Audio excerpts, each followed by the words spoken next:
Good morning everyone. मैं हूं दुर्गा बघेल और मेरे यूट्यूब चैनल दुर्गा बघेल में आप सभी का स्वागत है। आज हम पढ़ेंगे कक्षा 9 का पाठ रहीम। रहीम ने सदैव श्रृंगार परक दोहे लिखे हैं, भक्ति परक दोहे लिखे हैं और नीति परक दोहे लिखे हैं। पहला दोहा है, रहीमन धागा प्रेम का मत तोड़ो चटकाए, टूटे से फिर ना मिले, मिले गांठ पर जाए। रहीम दास जी कह रहे हैं कि प्रेम के धागे को तोड़ना नहीं चाहिए। यदि प्रेम का धागा एक बार टूट जाए तो उसमें गांठ पड़ जाती है। यहाँ पर रहीम दास जी ने उदाहरण दिया है एक धागे का। यदि धागे को हम तोड़ दें तो उसमें गांठ पड़ जाती है। उसी प्रकार यदि हमारा किसी के प्रति प्रेम है, यदि उसमें कोई दरार पड़ जाए, कोई मनमुटाव हो जाए, तो वो प्रेम पहले जैसा बिल्कुल भी नहीं हो सकता है। टूटे से फिर ना मिले, मिले गांठ पड़ जाए। जिस प्रकार धागे को दोबारा जोड़ने पर उसमें गांठ पड़ जाती है, उसी प्रकार हमारे प्रेम के संबंधों में भी गांठ पड़ जाती है।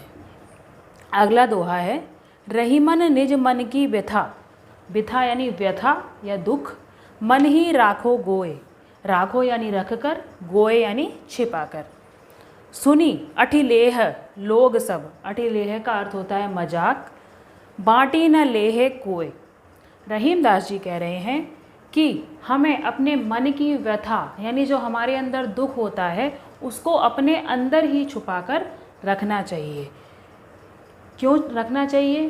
क्योंकि यदि हम दूसरों को बताएंगे, सुनी अटिलेह लोग सब, यदि हम अपने दुख को दूसरों के सामने उजागर करेंगे तो वो लोग दुख प्रकट नहीं करेंगे। हमारे जाने के बाद वो उस बात का मजाक उड़ाएंगे। अटिलेह का अर्थ होता है मजाक। सब बाँटी न लेह कोई, हमारे दुख को बांटने के लिए कोई भी आगे नहीं आता है और हमारे जाने के पश्चात वही लोग जो हमारा दुख सुन रहे होते हैं वही लोग मजाक उड़ाते हैं। इसलिए रहीम दास जी कहते हैं अपने दुख को किसी को भी नहीं बताना चाहिए। दूसरों के सामने अपना दुख बताने से हम मजाक के पात्र बन सकते हैं। अगला दोहा है, एके साधे सब सधे, सब साधे सब जाए, रहीमन मूल ही सींचिबो, फूले फले अघाए। रहीम दास जी कह रहे हैं, एके साधे सब सधे, यदि हम बहुत सारे कार्य करने का प्रयास करते हैं तो वे कार्य कभी भी सफल नहीं होते हैं। क्योंकि एक साथ हम जितने कार्यों को करेंगे तो हमारा ध्यान किसी में भी एकाग्र नहीं हो पाता है। तब रहीम दास जी कह रहे हैं कि जितने ज़्यादा अधिक कार्यों में हम अपना ध्यान लगाएंगे वे सभी कार्य बेकार हो जाएंगे और कोई भी कार्य तरीके से नहीं होगा। रहीमन मूल ही सींचिबो, फूले फले अघाए। सींचिबो यानी पानी देना, अघाए यानी तृप्त होना।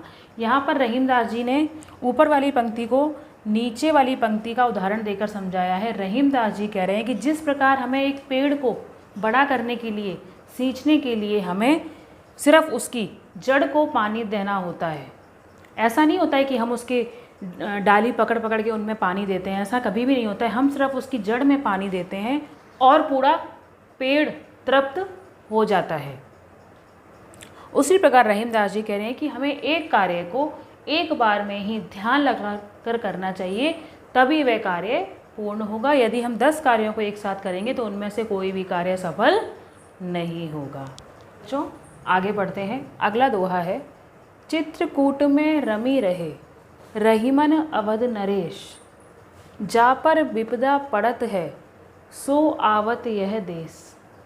पढ़ने से ही हमें अर्थ समझ में आ रहा है। रहीम दास जी कह रहे हैं चित्रकूट जो कि उत्तर प्रदेश में है, जब श्री राम को, अयोध्या के राजा श्री राम को जब वनवास हुआ था तब वह चित्रकूट में जाकर रहे थे।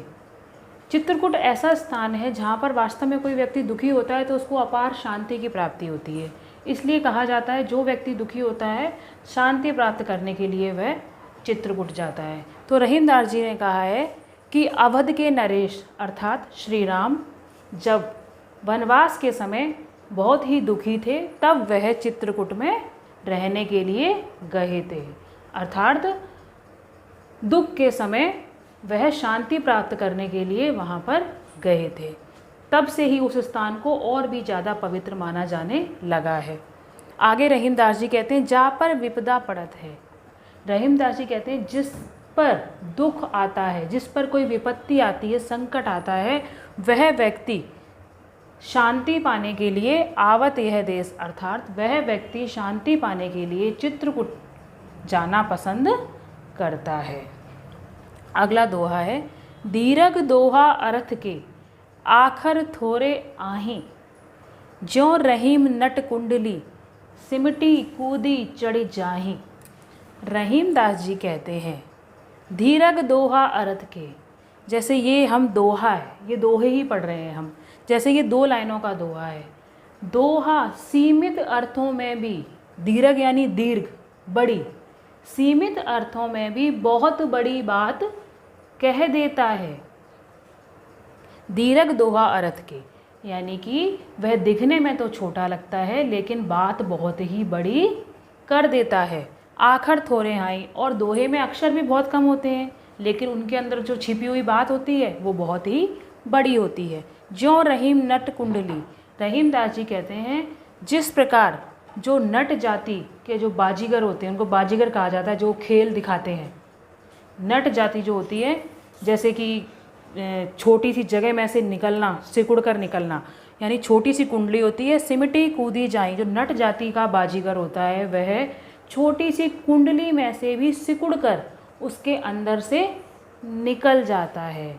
तो यहाँ पर रहीमदास जी ने दोनों लाइनों की तुलना की है कि जिस प्रकार नट यानी जादू दिखाने वाला कुंडली में से सिमट कर, यानी तंग मुंह वाली जगह में से भी सिमट कर निकल जाता है, उसी प्रकार दोहे में थोड़े अक्षर होने पर भी वह बहुत बड़ी बात व्यक्त कर देता है और उसका मानव जीवन पर बहुत ही ज़्यादा प्रभाव पड़ता है।